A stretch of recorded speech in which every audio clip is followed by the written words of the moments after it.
Maha Sada Shivoham. Om Nithyananda Maha Sada Shivoham. Om Nithyananda Maha Sada Shivoham.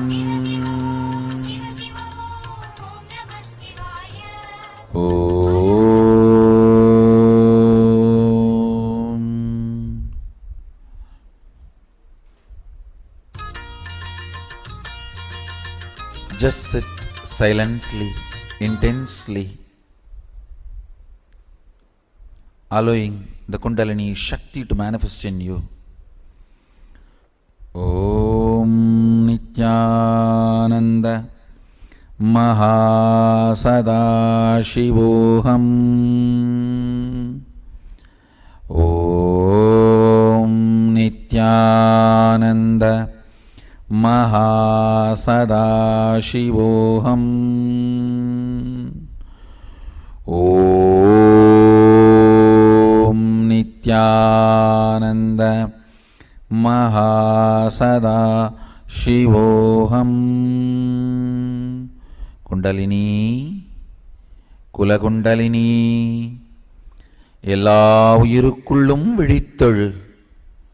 விழித்தெழுந்து ஞானமும் சக்தியும் பொங்கட்டும். ஆதிசக்தி அம்பலவானன் பாதியான ஜோதி சக்தி நீதியே பிரபஞ்சத்து பெருவெளியே அன்னையே குண்டலினி உயிர்த்தெழு வெகுண்டெழு. உயிரெல்லாம் மலர்ந்திட உணர்வெல்லாம் பொங்கிட எல்லா உயிருக்குள்ளும் உயிர்த்தெழுந்து ஆதிசக்தி வெளிப்படு. ஆதிசக்தி உயிர்த்தெழு. ஓம் நித்யானந்த மகா சதாசிவோஹம். ஓம் நித்யானந்த மகா சதாசிவோஹம். ஓம் நித்யானந்த மகா சதாசிவோஹம். ஓம் நித்யானந்த மகா சதாசிவோஹம்.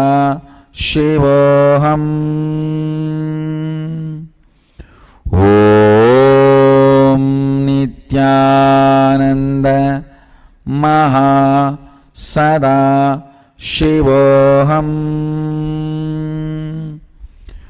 ஓம் நித்யானந்த மகா சதாசிவோஹம்.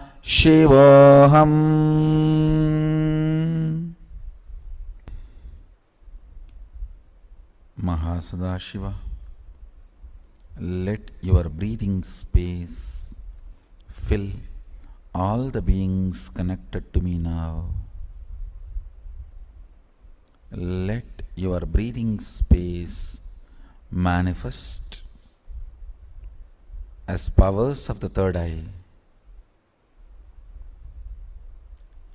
ability to scan, heal, alter any size, any shape, any way with independent intelligence. Teleport, materialize any part of the human body. Om Nithyananda Maha Sada Shivoham.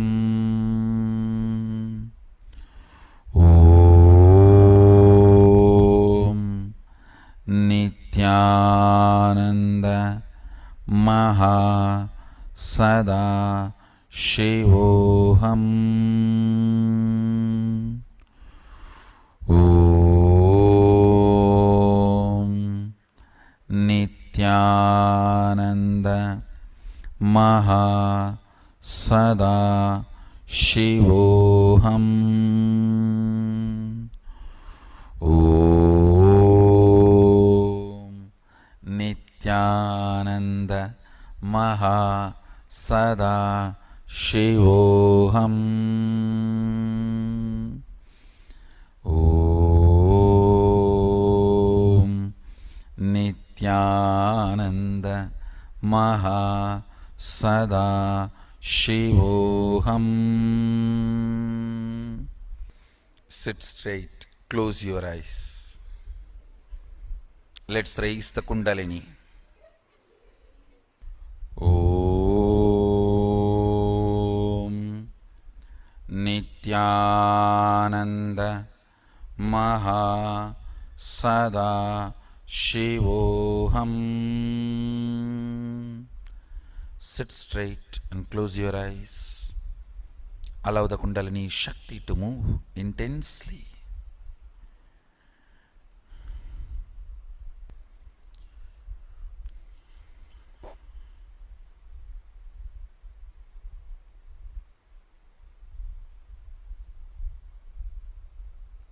You can all open all your three eyes and manifest Sadashiva's powers. Listen carefully, intensely again. Hypocrisy does not work in life. Decide with all your intensity, authenticity, to take responsibility to enrich and cause others. Become part of the Sangha, so every day you can go on manifesting. Understand, because you can't do it on your own, you need to be given. Sangha is the atmosphere I am creating for you to flower and manifest your ultimate space, Sadashivatva.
Yes. Now, am I audible? Yes. So now we are going to have an interesting session on the cognition, a powerful cognition. You pervade everything. In Sanskrit, a beautiful phrase for this. Stavaram Jangamam Vyaptam. What does it mean? You pervade in everything.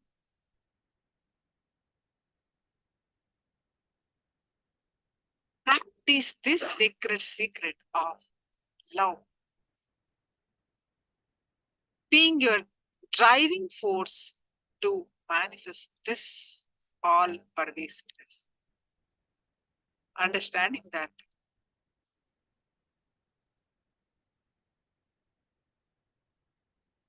the secret of awakening higher states of consciousness is having this cognition that we exist in everything. It's a very higher level, powerful cognition, but when we practice this,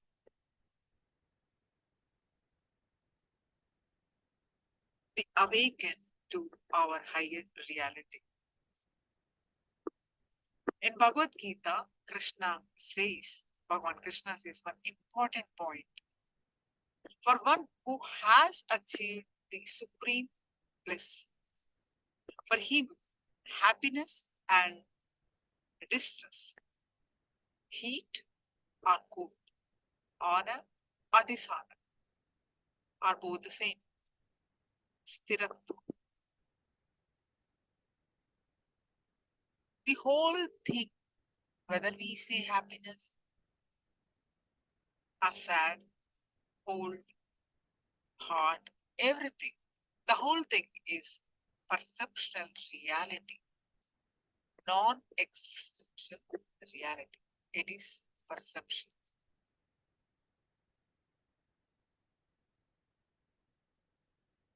The ability to face, the ability to look, the ability to see, the ability to do everything. Please understand. Ability to look without being bothered. What is reality?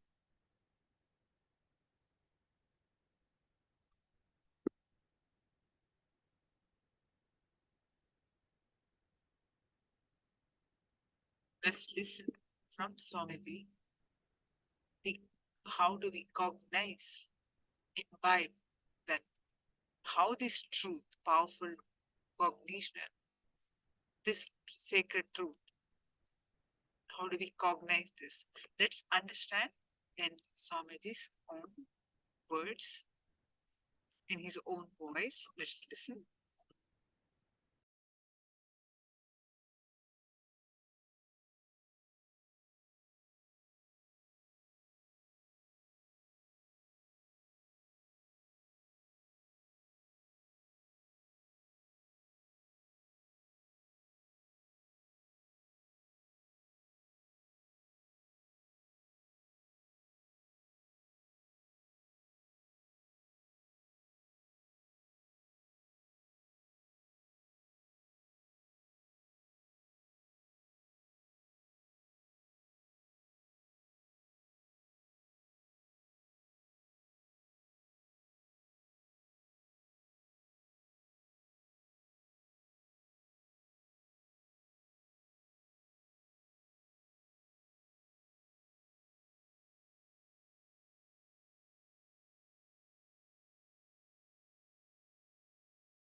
The fundamental principles of existence, your existence as individual self, or your existence as part of the society, your existence as part of your family, your existence as part of your community, your existence as part of your country, your existence as part of the humanity, your existence as part of the cosmos, in every level of existence. There are some fundamental principles to manifest what you want as reality. Mahadeva, Sadashiva explains this science as Agama.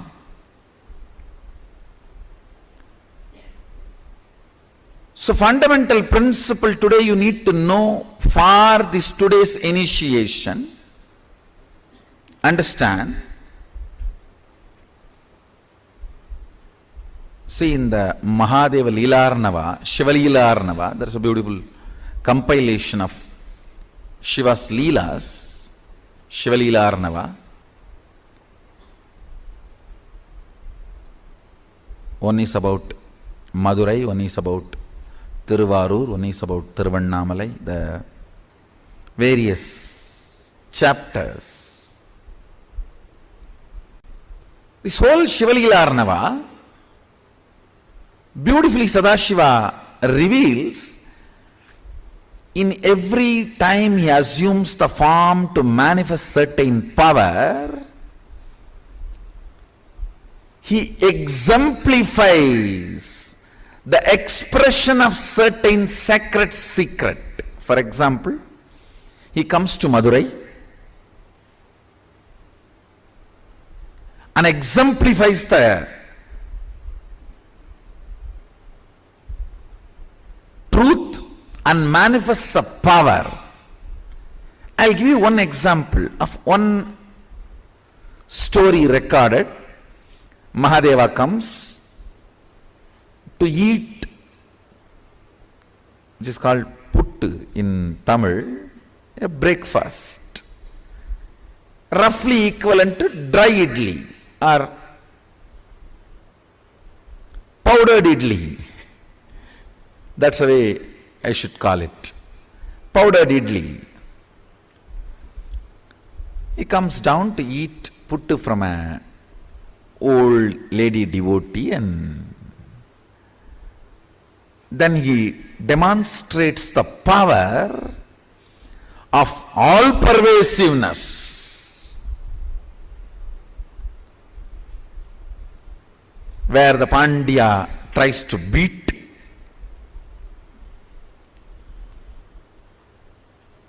Mahadeva, with his ruling staff, which still has the mark.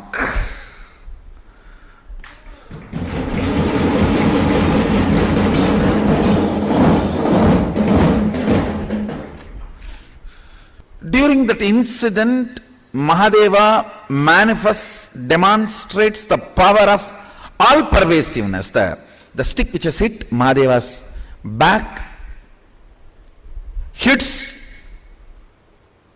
the back of all the animate, inanimate beings. Stavaram jangamam vyaptam.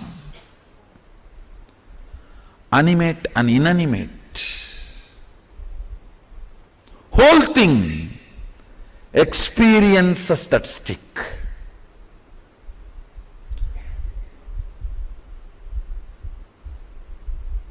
Understand, the power he manifested in that Leela is Stavaram Jangamam Vyaptam.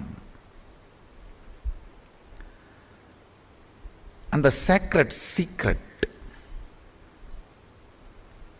he demonstrated in that Leela.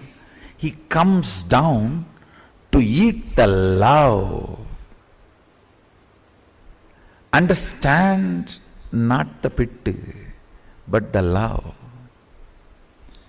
In your life, if you decide, you will eat only, you will perceive, enjoy, receive only the emotions, not the objects. You won't care about the matter, but about the experience. You will always be radiating the all-pervasiveness. Understand? Whoever decides, I have nothing to gain from this world, I am here only to receive and give the love, nothing else.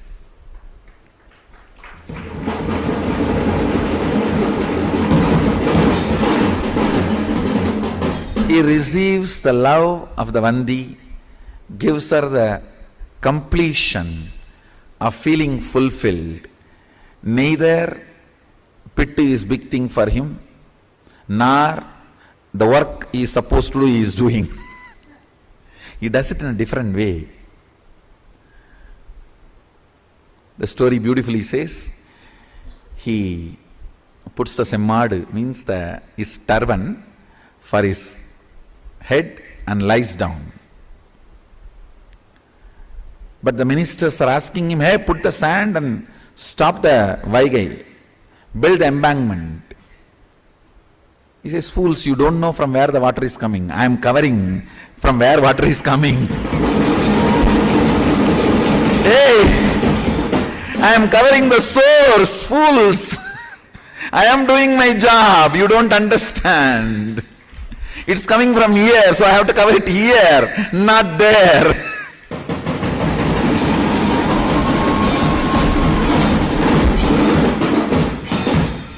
He does the job exactly how it should be done because he knows the source of the problem.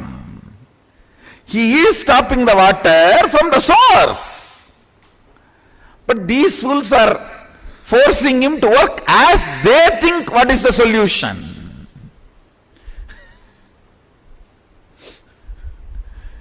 They think dumping the sand on the banks of Vaigai is the solution. That is the job he is supposed to do. But only he knows where it has to be tied.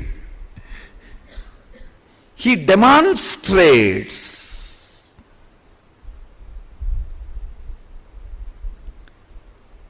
perception as useless, immaterial. Listen carefully. If you decide to operate only based on the pure emotions, not matter based, means you are the force which drives you. Instead of fear and greed, if you change the fuel to love, you will manifest the power of all-pervasiveness. Love is the fuel for you to experience oneness. That is what he is showing in that one incident. Each incident, he personifies one sacred secret and he manifests that power which is expressed by that one sacred secret. If you want to manifest the power of all-pervasiveness, practice the sacred secret of love being your driving force, not fear or greed. That will establish you in oneness and that will manifest the all-pervasiveness power.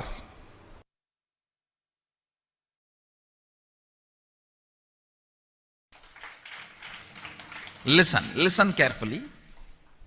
I'll not only logically establish, I'll establish it experientially.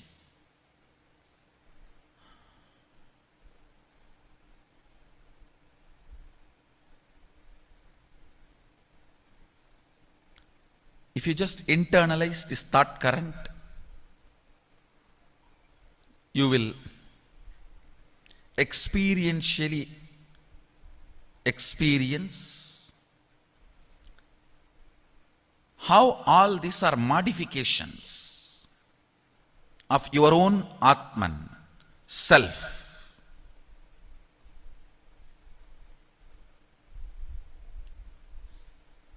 Your own existential experience is only one. Your Atman. Everything else is your perceptual experience. Listen carefully. Gold, in its pure metal form, maybe in the form in which it is available for all of you guys to get to see, the biscuit form, pure 999.999 purity, something will be printed on it. It will be like a biscuit form.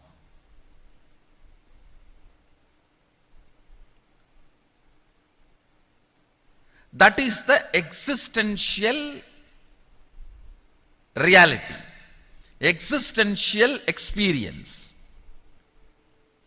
Everything made out of it, whether it is a crown or the earrings or the chain or the udyanam or the ring, everything made out of it is a perceptual reality, not existential reality.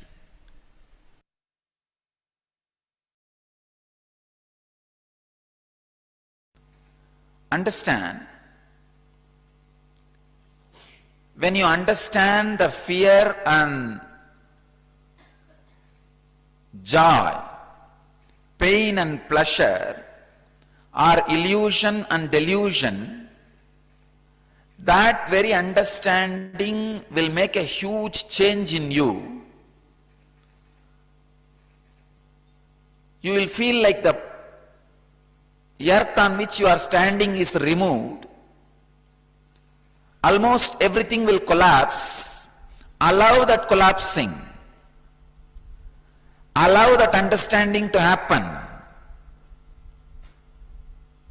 See that the whole thing tumbles down.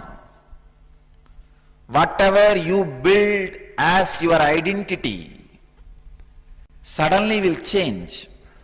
All your strategy planning for your future will suddenly change. All the logic with which you build your life will completely be shaken. Allow that. Do not have the fear. Then what is reality? Allow this tumbling to happen. Allow this shaking to happen. By understanding that our courage, our fear, our greed, our pains and our pleasure all are illusion and delusion. Yesterday I was giving you a beautiful example.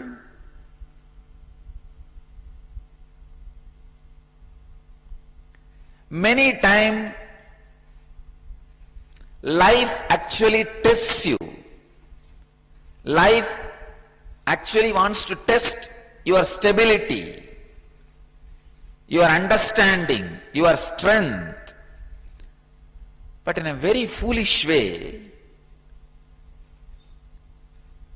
you respond and react and create whole thing as a mess. Please understand. Many times life really tests you. Do you stand this fear, which is delusion? Do you stand this greed, which is illusion? Or are you going to react in a foolish way and create bigger problems, bigger mess?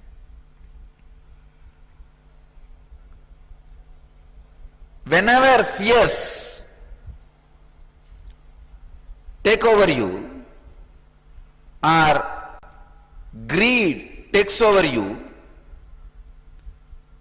when courage takes over you, when the pain takes over you, look into it. What is the percentage of it is real and what is the percentage of it is illusory or delusory? It may not be in the Oxford dictionary. Let's add in our dictionary. see what is the percentage of it is contributed by the illusions and delusions, and what is the percentage can be attributed to the real incident may not happen in your life. Let me give you a story. I have a story for you. The FBI had an opening for an assassin, so they started interviewing people. After all the background checks, interviews and testings were done, there were 3 finalists, 2 men and a woman.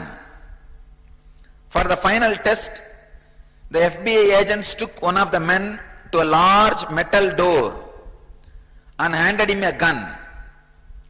We must know that you will follow your instructions, no matter what the circumstances. Inside the room you will find your wife sitting in a chair. Kill her. The man said, you cannot be serious. I can't shoot my wife. The agent said, then you are not right man for the job. Take your wife and go home. He was sent. The second man was given the same job. He went inside and all was quiet for 5 minutes. The man came out with tears, and to the agent he said, I cannot kill. Then the agent said, you are not the right man. Take your wife and go back home. Finally it was the woman's turn. She was given the same instruction to kill her husband. She took the gun, went into the room, shots were heard, one after another. They heard screaming, crashing, banging on walls. Then all was quiet. The door opened slowly. There stood the woman, wiping the sweat from her brow. Agent asked, what happened? She said, this gun is loaded with blanks, so I had to beat him to death with the chair. Many times life gives you the gun with blanks to test, but unfortunately you make mess. Stand and see when the wave of fear takes over you, when the wave of greed takes over you, when the wave of courage takes over you, when the wave of pain takes over you. Wait, look, see. What is the percentage, the possibility of delusion and illusion? What is the possibility of the real incidents which may not happen? And how this fear is going to impact your ability to handle the real incident if it happens.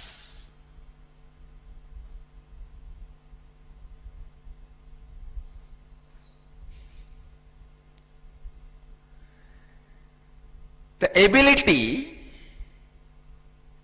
to face, the ability to look, the ability to see. Please understand.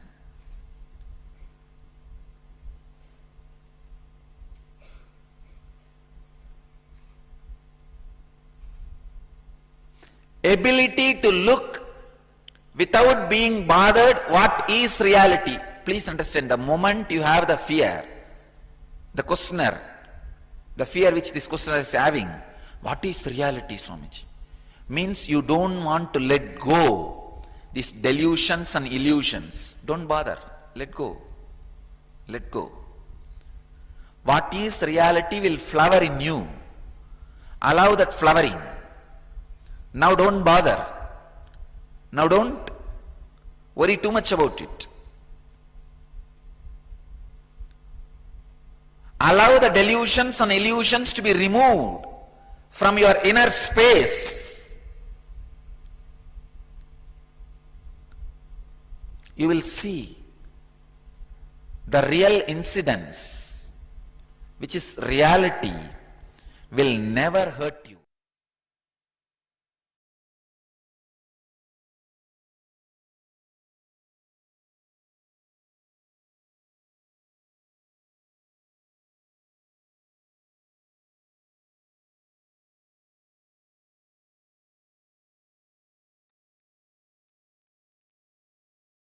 Yes.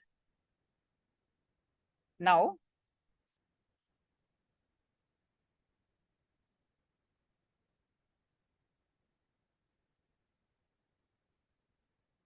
let's do one guided meditation from Swamiji about how to practice this Stavaram Jangamam. You pervade everything. This meditation that we are going to do now, this guided meditation, will help you to go past the fear and greed. This is from the Bhagavad Gita, Swamiji's satsang on Bhagavad Gita in USA. Way back in 2005, Swamiji has shared the first round of Bhagavad Gita, the sacred truths from the Bhagavad Gita. After that, he has spoken many elaborate satsangs, but this is the first time Swamiji spoke on the Bhagavad Gita in 2005. So this meditation is taken from that satsang, the chapter 10 of Bhagavad Gita. So let's do this guided meditation to experience that space that Swamiji is talking about. You pervade everything. Okay, so stay tuned to do this meditation.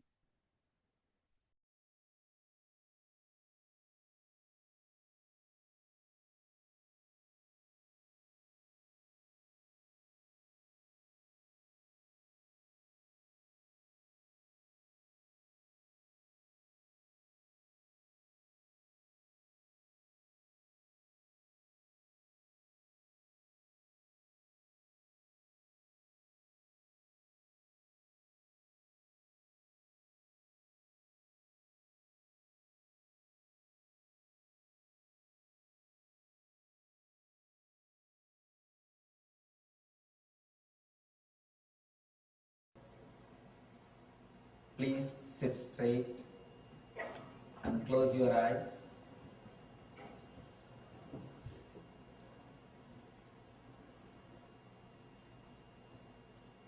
Let your head, neck and backbone be in a straight line. Intensely pray to the ultimate energy to give the experience of this meditation to us.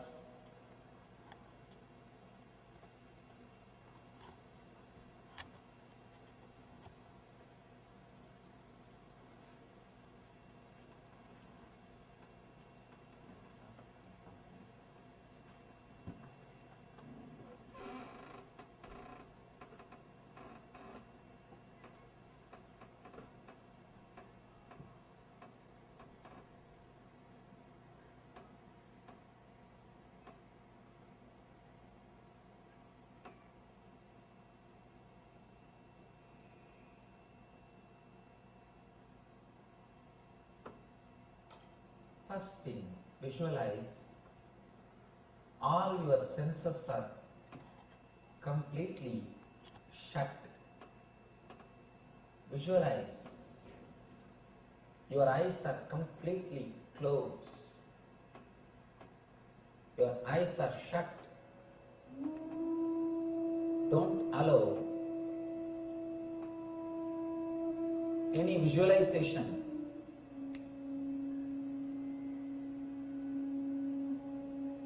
to happen inside your being. not only closing the eyelids, close the eyes.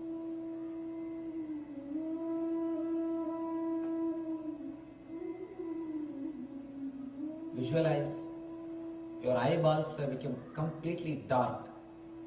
You are seeing only darkness in front of you.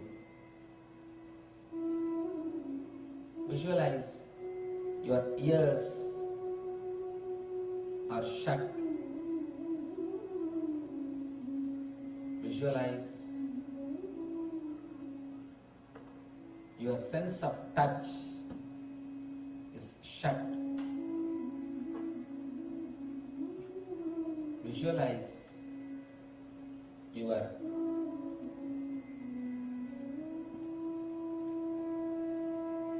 smelling capacity is shut.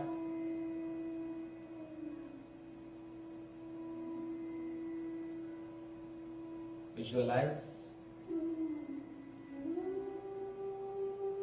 your taste is shut.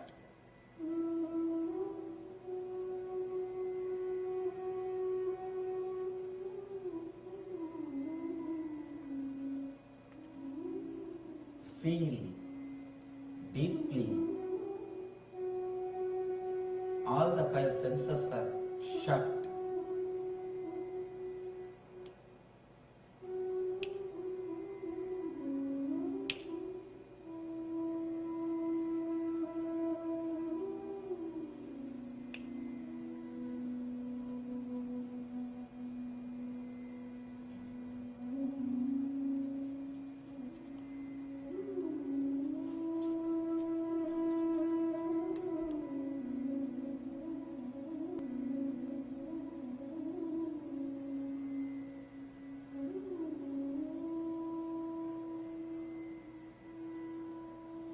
Inhale and exhale as slowly as possible.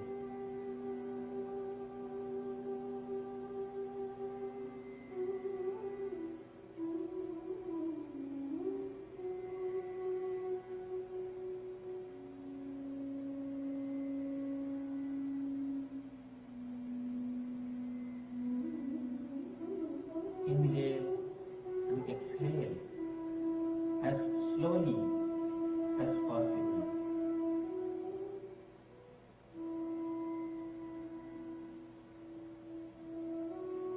Let your consciousness reside between the two eyebrows. Let your consciousness reside between the two eyebrows in a very relaxed way. Let you be aware of the space between your two eyebrows. Don't concentrate, don't tense yourself. Very relaxed, deeply relaxed awareness. Let your Mooladhara be relaxed.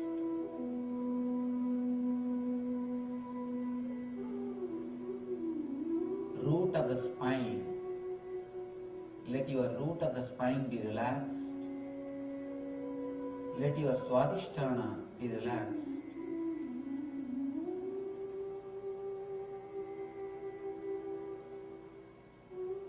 Let your whole consciousness come up to the Ajna Chakra, which is between the eyebrows. Let you concentrate in the space between the eyebrows. Let you relax in Ajna Chakra between the eyebrows.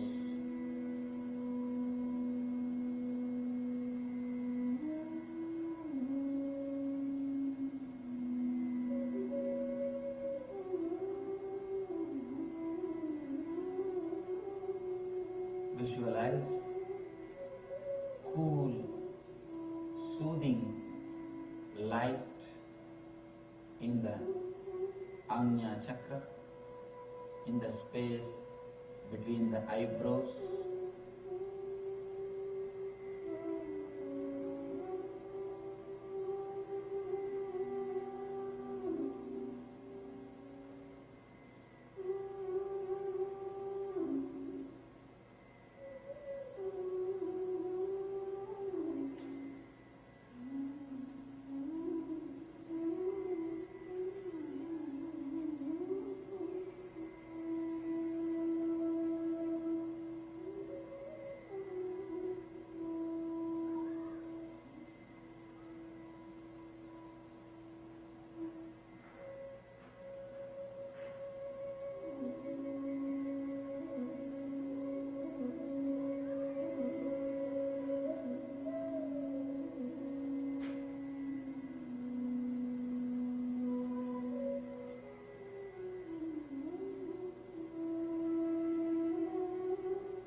Relax in the same Ajna chakra between your two eyebrows. Forget about the world. Forget all other parts of your body.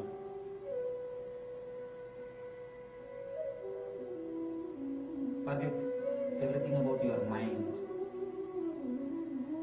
Let you forget the body, mind and the world. Remember only Ajna chakra, the space between the two eyebrows.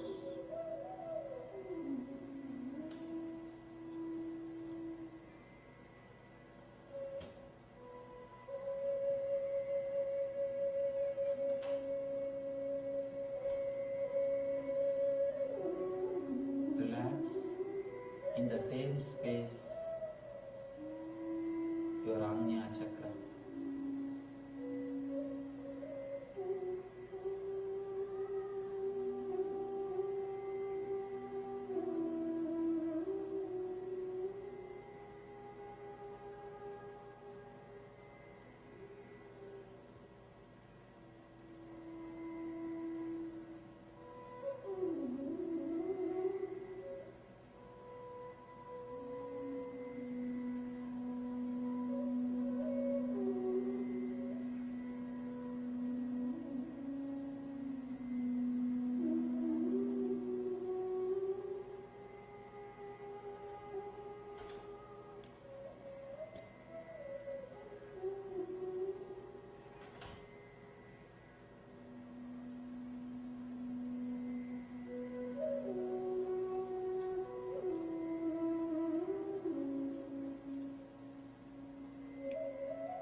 Go deeply into your Ajna chakra,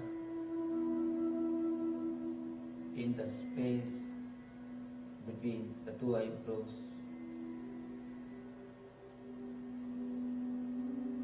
Visualize beautiful, cooling, soothing light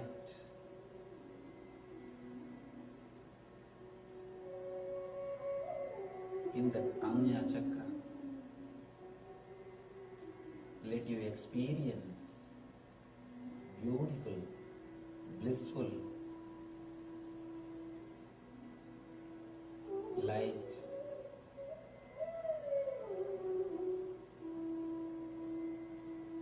in Ajna chakra.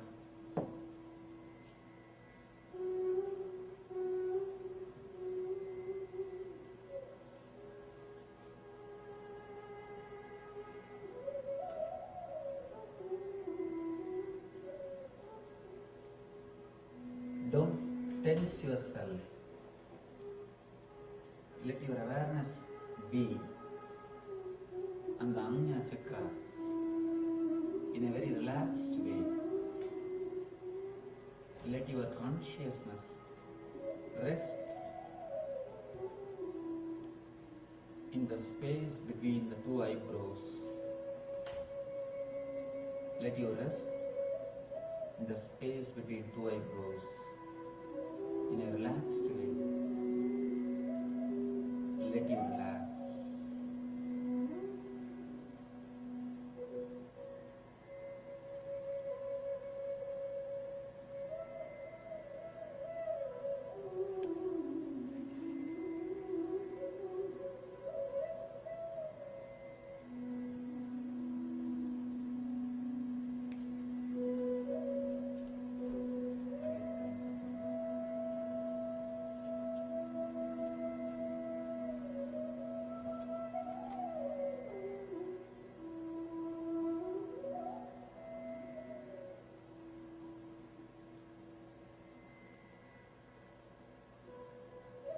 Let you relax in that same space of eternal consciousness. Let you be beyond the body, mind.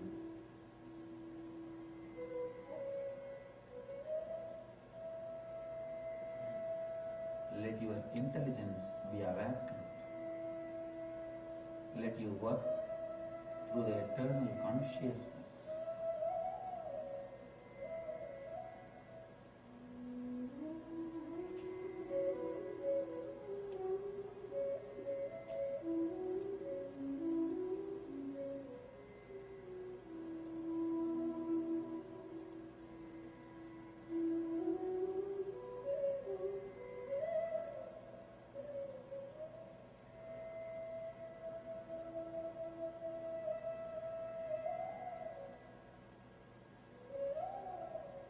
Let you have the pleasant awareness of Anya Chakra.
established in the eternal consciousness. Let you all be in, become one with and radiate eternal bliss, Nithyananda.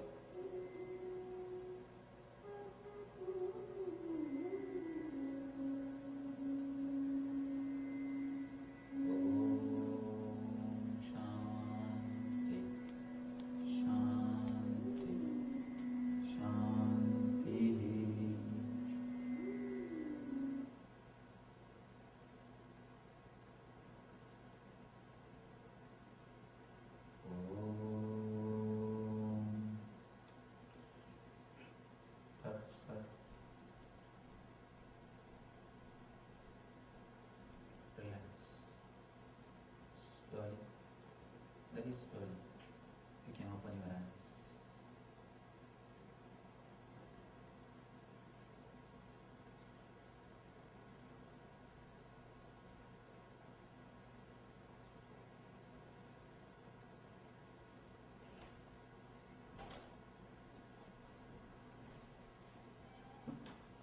Let you start staying in the same mood, at least for next 10 days.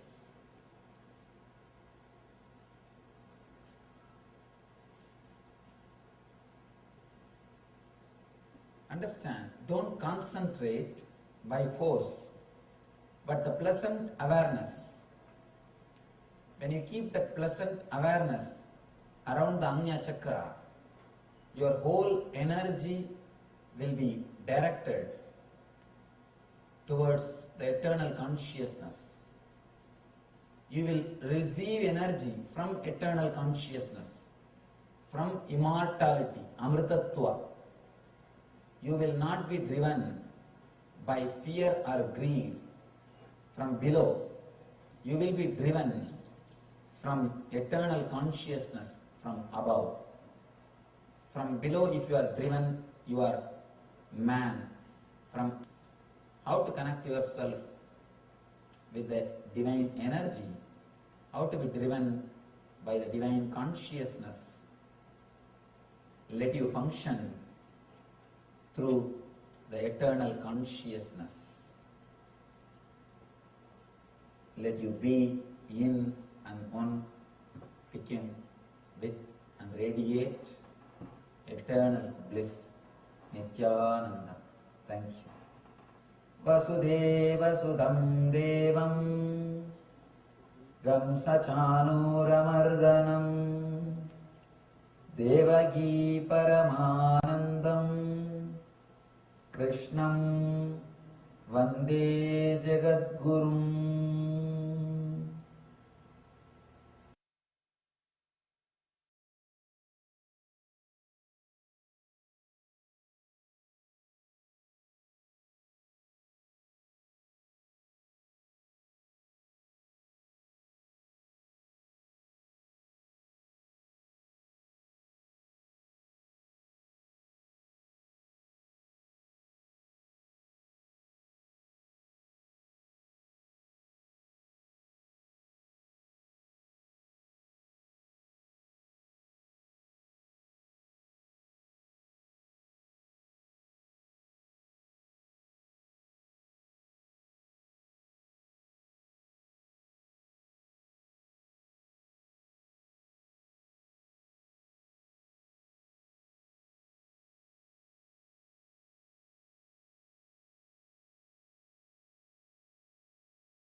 Nithyanandam, everyone. So now let's do the power manifestation of consciousness over matter. With this beautiful meditation experience, let's do the power manifestation. Let's start with, are you able to hear me? Am I audible? Thank you. So please post the powerful cognitions from Living Enlightenment book. Go ahead and post your powerful cognitions from Living Enlightenment book. I hope all of you have saved this book. I'm going to post it again, the link, but please save this link for the soft copy. If you have the hard copy, you can use that. How do you take the powerful cognition? You just open that and browse through wherever your eyes fall, that is your cognition. Swamiji is speaking to you specifically with that cognition. So let's start.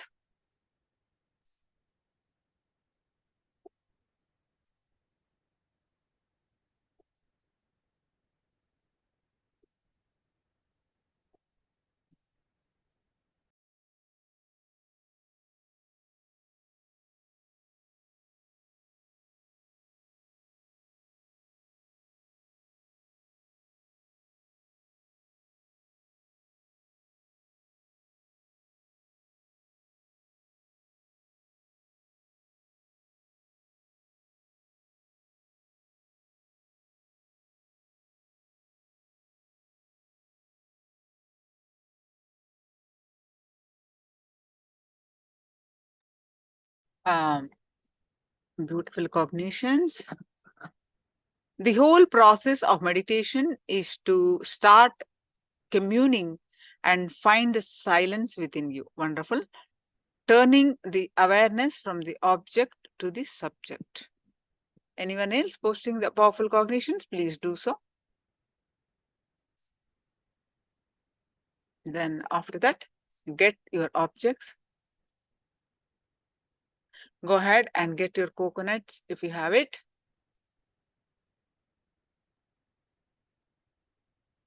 If you do not get a coconut, if you do not have at the moment, please go ahead and get a fruit, a round fruit.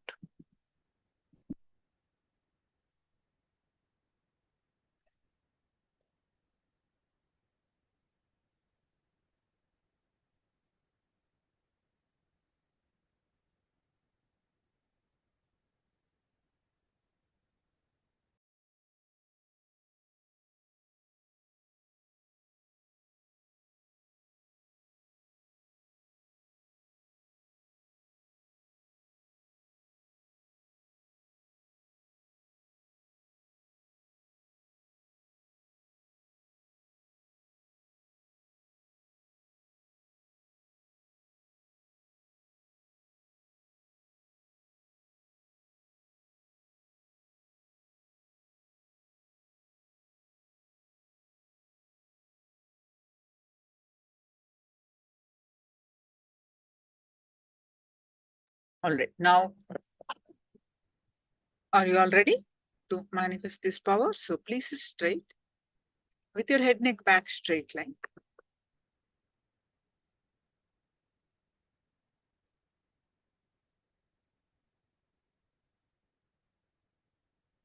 Visualize Swamiji's form in your third eye.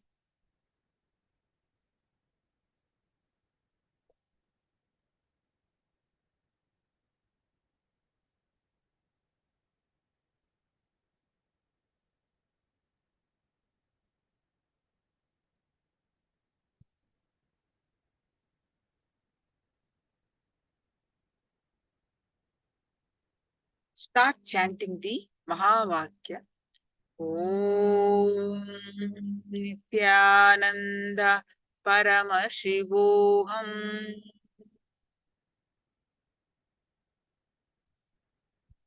Om Nithyananda Paramashivoham.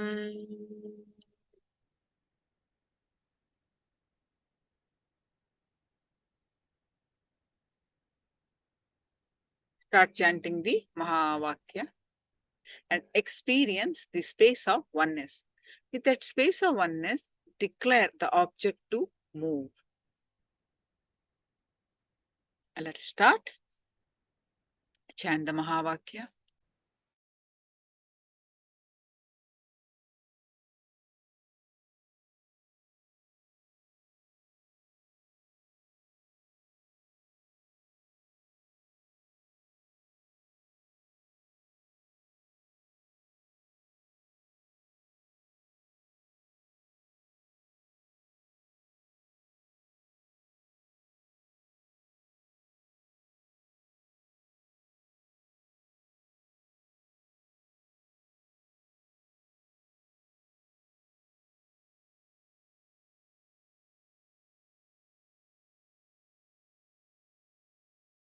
ॐ नित्यानन्द परमशिवोऽहम् ॐ नित्यानन्द परमशिवोऽहम् ॐ नित्यानन्द परमशिवोऽहम् ॐ नित्यानन्द परमशिवोऽहम् ॐ नित्यानन्द परमशिवोऽहम् ॐ नित्यानन्द परमशिवोऽहम् ॐ नित्यानन्द परमशिवोऽहम् नित्यानन्द परमशिवोऽहम् ॐ नित्यानन्द परमशिवोऽहम्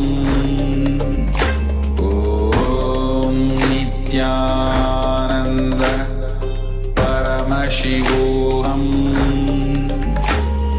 ॐ नित्यानन्द परमशिवोऽहम् ॐ नित्यानन्द परमशिवोऽहम् ॐ नित्यानन्द परमशिवोऽहम् नित्यानन्द परमशिवोऽहम् ॐ नित्यानन्द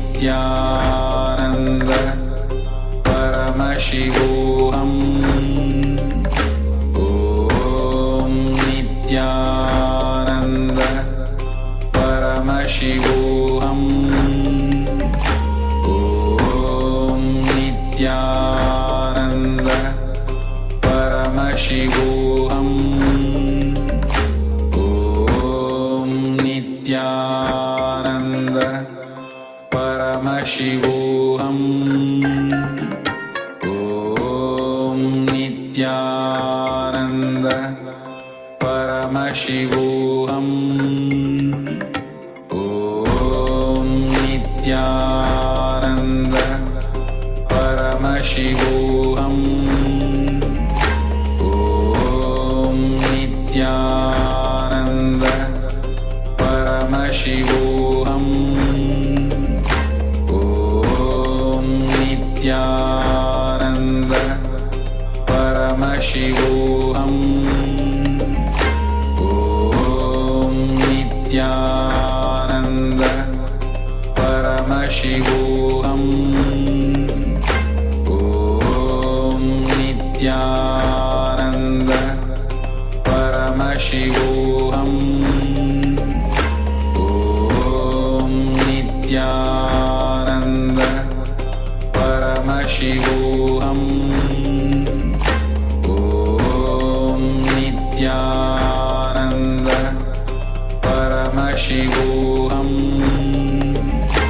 ॐ नित्यानन्द परमशिवोऽहम् ॐ नित्यानन्द परमशिवोऽहम् ॐ नित्यानन्द परमशिवोऽहम् ॐ